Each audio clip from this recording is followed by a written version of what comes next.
and thank you for joining me. So today's reading is Isaiah 16 through 18.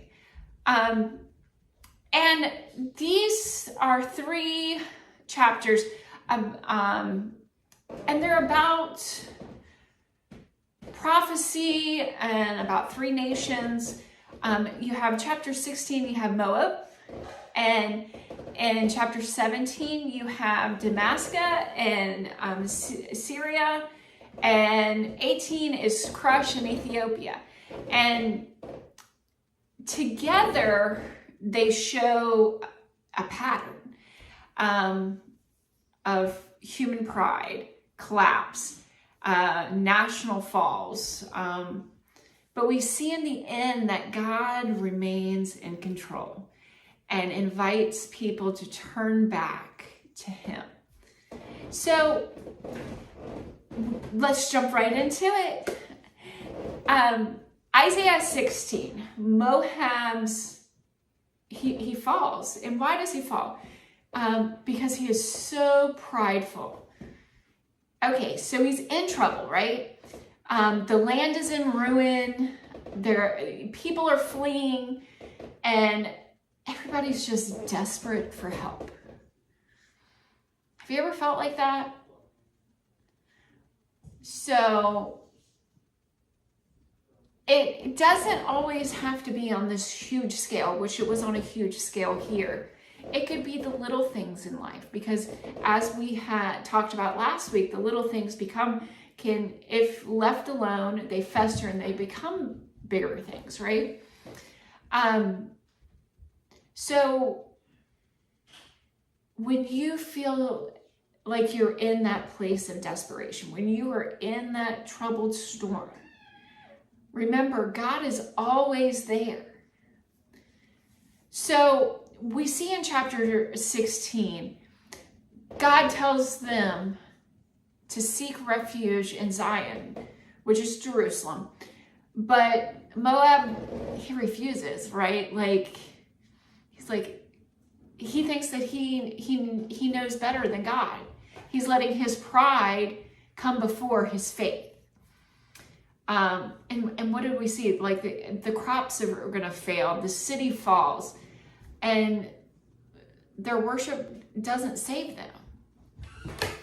But Moab trusted not in God, but in his own strength. And it cost him everything. And pride keeps people from God's help. So remember that. Hold on for just a second. I've got to get this is my kitty, my big 20-some pound kitty. And it keeps getting on my computer.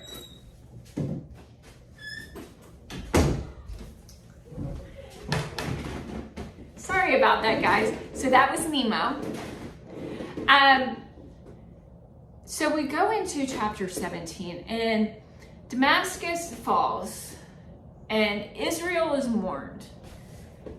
God announces the fall of Damascus, which is Syria, right? Israel is mourned too, because they tried to rely on alliances with other nations instead of trusting in God. Their strength and cities and armies, they can't save them. But we see here there is small hope. When everything collapses, what happens? The people finally look back at God. Well, we shouldn't have to get in that desperation to go to God. We should be going to God with everything at all times.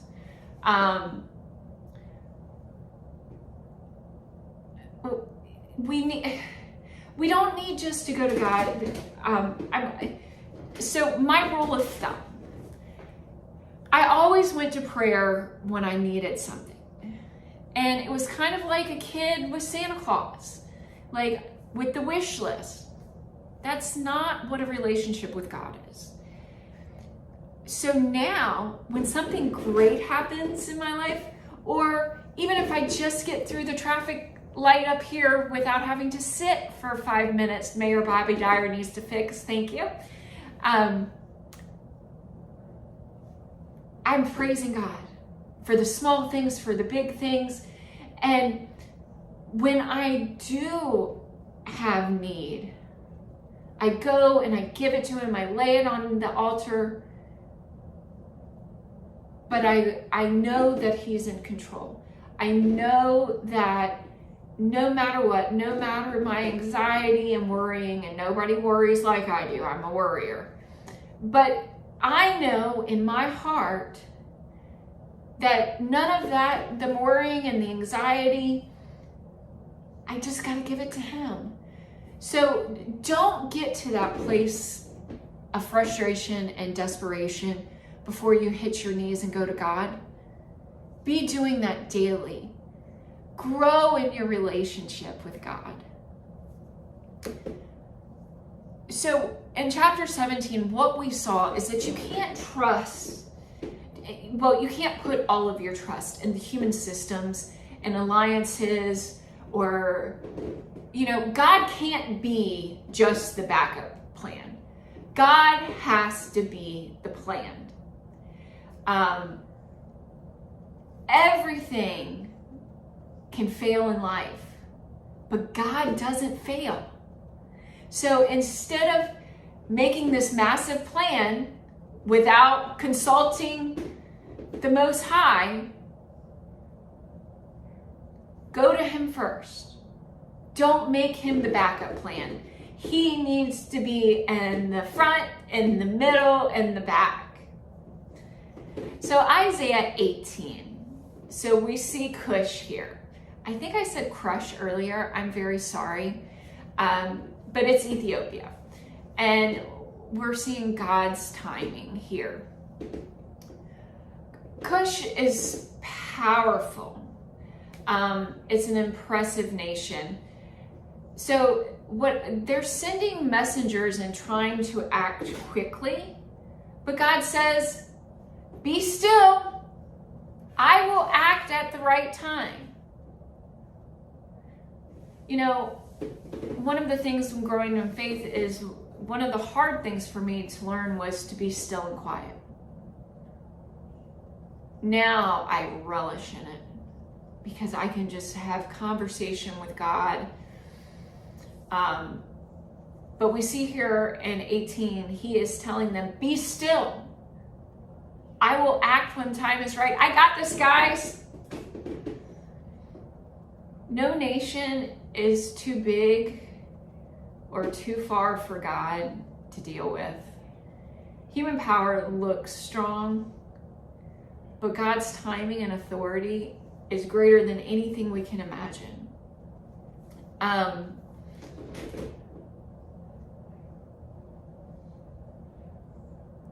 What we're seeing in these chapters is, number one, pride destroys nations and people. All you have to do is turn on the TV. Human strength, alliances,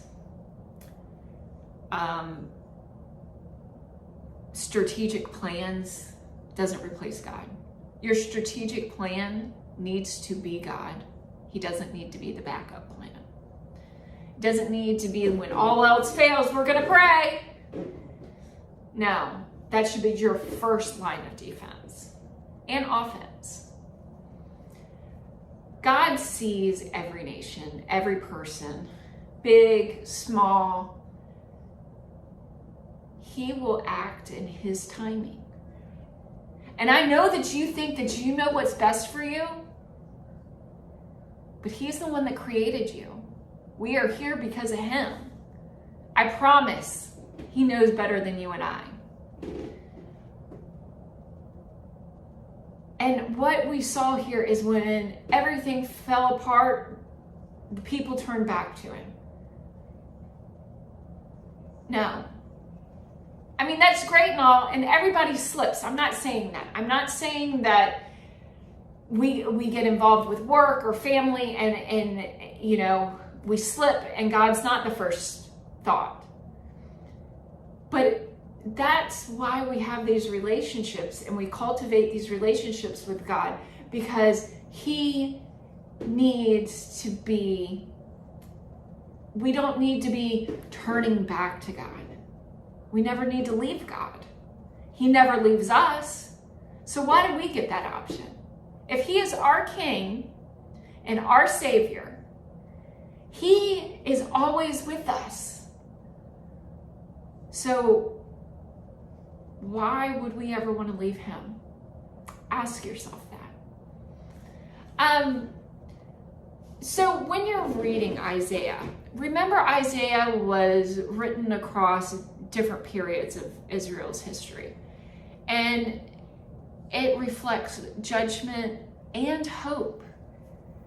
Isaiah himself, he was a 8th century BC prophet. He ministered during several kings, Uriah, Jotham, Hezekiah, and Azan.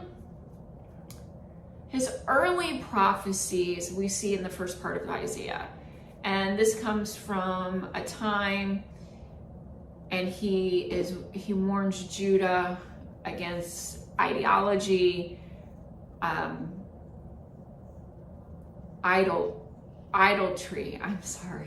ideology. Can't talk today, folks. Injustice. Putting too much trust in political alliances rather than God. And the next week or so, we are going to get into, we're going to be reading during the period of the Babylonian exile. And this is going to offer comfort and promise of deliverance.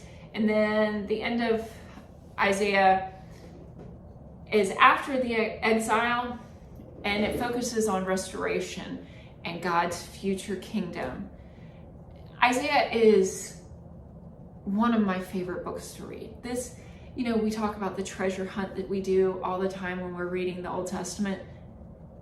This is, Isaiah is full of it. And we're also seeing in Isaiah that God judges sin, but he ultimately brings us redemption. We just have to want it and seek it and live for it and cultivate a relationship with God, with Jesus Christ. All right, Beach Church, I hope this helps you this week, and I will see you next week. Bye.